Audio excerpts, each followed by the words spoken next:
শুভ সকাল বন্ধুরা, আশা করছি তোমরা সবাই ভালো আছো। রিপ্পাস ব্লগ চ্যানেলে আরও একটা নতুন ভিডিওতে তোমাদের জানাই অনেক অনেক ওয়েলকাম। তোমরা তো জানো বন্ধুরা, দুদিন থেকে তাতানের ভীষণ পরিমাণে জ্বর। তো জ্বরটা আগের তুলনায় এখন বর্তমানে অনেকটাই কম, 2 থেকে 3 দিন হয়ে গেল জ্বর। তোমরা এর আগে একটা শর্ট ভিডিও আপলোড করেছিলাম তাতানের ভীষণ জ্বর, সেখানে অনেকেই আমাকে কমেন্ট দিয়েছিল যে এই জ্বরটা নাকি 4 থেকে 5 দিন থাকে।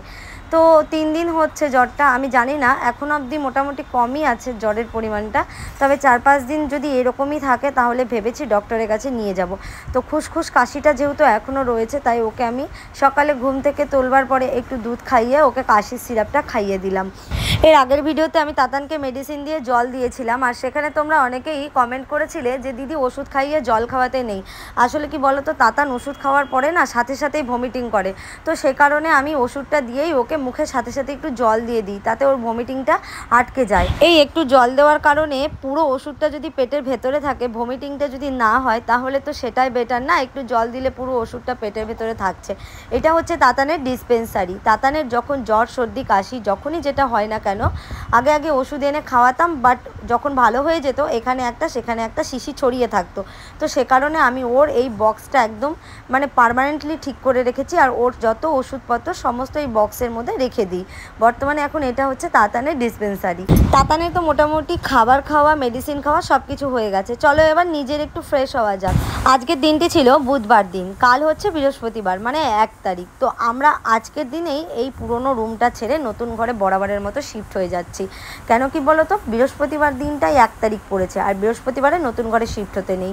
তো সে কারণে আমরা আজকে বুধবার দিনই শিফট হয়ে যাব। তো ব্রাশ করে ফ্রেশ হয়ে এলাম, এতটা ফ্রেশ লাগছে কি আর বলবো। কাল রাতে না ঠিকঠাকভাবে ঘুম হয়নি, আসলে মেঝেতে একটা কার্পেট বিছিয়ে ঘুমিয়েছিলাম, তো সে কারণে খুব একটা শান্তি মতো ঘুম হয়নি। তোমাদের দাদা সবেমাত্র বাজার থেকে আমার জন্য ডালপুরি নিয়ে এলো। ডালপুরি খেতে আমি ভীষণ ভালোবাসি। আমাদের বালুরঘাটে অনেক ডালপুরির দোকান রয়েছে, বাট এত দোকানের মধ্যে সবচেয়ে 2টো দোকানের ডালপুরি খেতে আমি ভীষণ ভালোবাসি। তো যাই হোক, তোমাদের দাদাভাই মাঝে মধ্যেই আমার জন্য ডালপুরি বাজার থেকে কিনে আনে, হয়তো সেটা তোমাদের সাথে শেয়ার করা হয় না। আর কখনো কখনো বাজারে যদি বাজার করতে যাই, তাহলে বাজার করে আসবার পথেও আমি ডালপুরি খেয়ে বাড়ি চলে আসি, কারণ ডালপুরি হচ্ছে আমার কাছে ভীষণ একটা ফেভারিট খাবার। তো সকালের খাবার এখন আমরা এটাই খেয়ে নেব। আজ আর চাটা এগুলো কিছুই খাওয়া যাবে না, কারণ চায়ের কাপ থেকে শুরু করে চিনি চাপাতা থেকে শুরু করে যত কৌটো রয়েছে সব আমি নতুন ঘরে পার করে দিয়েছি। এখন শুধুমাত্র আজকের দুপুরে একটু রান্না করে খাবো, তো সেই রান্নাটা করে খাবার জন্য গ্যাসটা শুধু এই ঘরে রাখা হয়েছে। আর তার মধ্যে কাল রাতে যেহেতু আমরা এই ঘরে ছিলাম, তো তাতানকে রাতে দুধ খাওয়াতে হবে, সেই জন্য গ্যাসটা এই ঘরেই রেখেছিলাম। তো দেখো বন্ধুরা, আজকে আমি তাতানকে অনেকগুলো চকলেট দিয়েছি। আসলে তাতানের শরীরটা আজকে আগের তুলনায় অনেকটাই ভালো। যেহেতু 2 থেকে 3 দিন ধরে ও জ্বরে পড়ে রয়েছে, তাই কিন্তু চকলেট একদমই মুখে দেয়নি, কারণ জ্বরের কারণে ওর শরীরটা প্রচণ্ড খারাপ ছিল। চকলেট একদমই খেতে চাইছিল না, কোনো কিছুই খেতে চাইছিল না। যেহেতু চকলেটটা ভীষণ ভালোবাসে, সেটাও খেতে চাইছিল না। কিন্তু দেখো, আজ একটু শরীরটা ভালো, তো একসঙ্গে ওর মনটা ভালো করার জন্য অনেকগুলো চকলেট দিয়েছি। তাতানের জন্য আমি এই চাদর কার্পেটটা এখনও অবধি তুলিনি। দুপুরে রান্নাবাড়ি খাওয়া দাওয়া হয়ে গেলেই এই বিছানাটা তুলে ফেলবো। মাঝখানে দুপুরে রান্নাবাড়িটা তোমাদের কাছে স্কিপ করে যায়। বুঝতেই পারছো, এত কিছু শেয়ার করা যায় না একটা ভিডিওতে, তাহলে ভিডিও অনেক লং হয়ে যায়।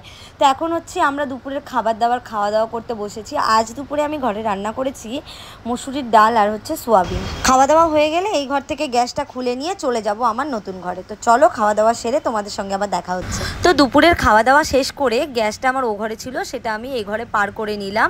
এতক্ষণ বড় ওগুলোই করছিলাম। তাতানকেও এর ফাঁকে স্নান করিয়ে খাইয়ে দাইয়ে ঘুম পাড়িয়ে দিয়েছি। কাল তো যত ভারী ভারী জিনিস ছিল সেগুলো তো পার করেই ফেলেছি, আর আজ 2-1টা ছোটোখাটো জিনিস ছিল সেগুলো পার করে ফেলেছি। এতক্ষণ ভরা খাওয়া দাওয়ারের পরে যেটুকু বাকি জিনিস ছিল সেগুলো আমি এই ঘরে নিয়ে চলে এলাম।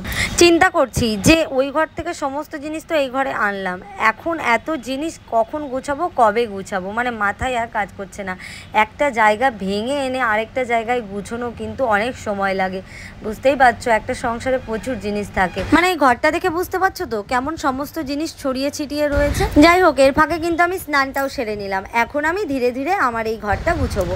এই 2 দিন থেকে আমার উপর দিয়ে যা ধকল যাচ্ছে কি আর বলবো তোমাদের। সমস্ত জিনিস টানা হিচড়ে করতে করতে আমি বড়ই ক্লান্ত হয়ে পড়েছি। স্নান করে বেরিয়ে আসতেই আবারও এই জিনিস ভর্তি ঘরটা চোখের সামনে পড়তেই যেন মাথা ঘুরে যাচ্ছে। চিন্তা করছি যে এই ঘরটা আমি কতদিনে গুছবো, মানে বুঝতেই পারছো কত জিনিস এখানে ছড়িয়ে ছিটিয়ে রয়েছে।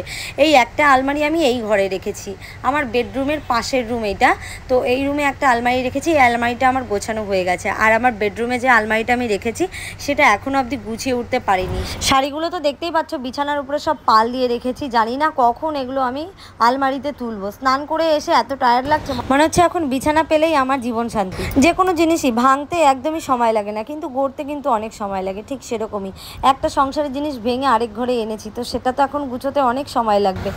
যাই হোক, আমার আর শুয়ে থাকা হলো না, নিজের কাজে আবারও লেগে পড়লাম। স্নান দান করে এসে একটু শুয়েছিলাম, বাট যত শুয়ে থাকবো তত আমার কাজের দেরি, তাই উঠে পড়লাম। তো দেখো, এখানে সেদিন গৃহপ্রবেশ হয়েছিল, এই ঘরটা তো নতুন, তো গৃহপ্রবেশের পুজো করা হয়েছিল। আর সেই দিন এখানে ফুল আর আমের পল্লবগুলো লাগানো হয়েছিল, তো এগুলো এখন শুকিয়ে গেছে, মরে গেছে।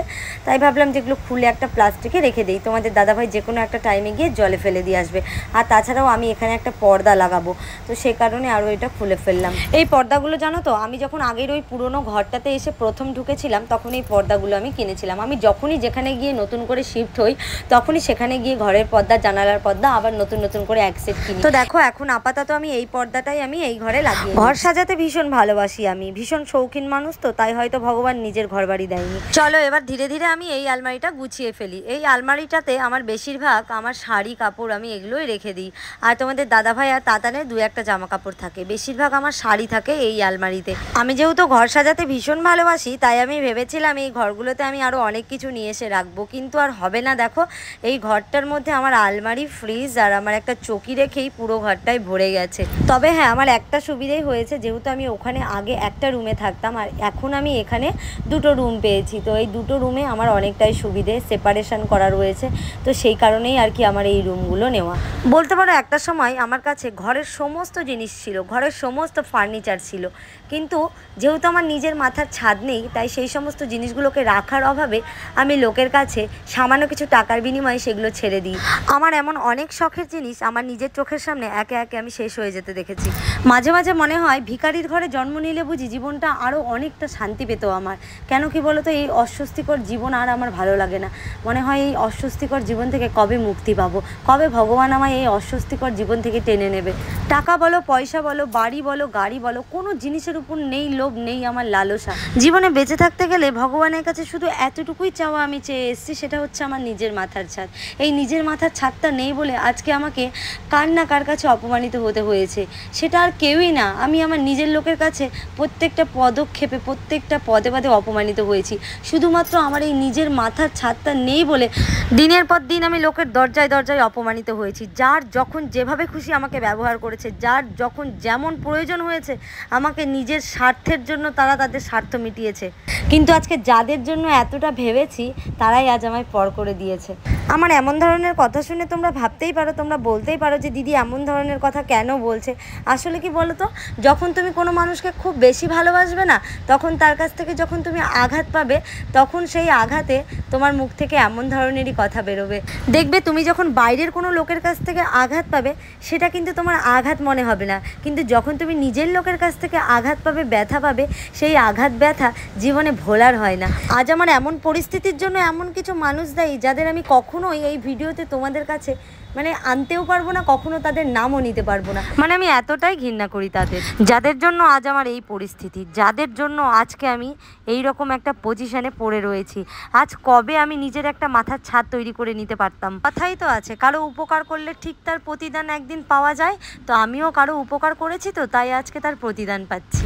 তবে আর না, নিজেকে আজকে আমি বড় শক্ত করে নিয়েছি, নিজেকে বড় পাথর করে নিয়েছি। এখন থেকে শুধুই নিজের কথা ভাববো, কোনোদিনও আর কারোর কথা ভাববো না। শুধু নিজের স্বামী, নিজের সন্তান আর নিজের কথা ভাববো। মানুষকে খাইয়ে, মানুষের উপকার করে, মানুষকে হেল্প করে কোনো লাভ নেই, কারণ দুপাওয়া মানুষকে না খাইয়ে চার পাওয়া কুকুরকে খাওয়ানো অনেক ভালো।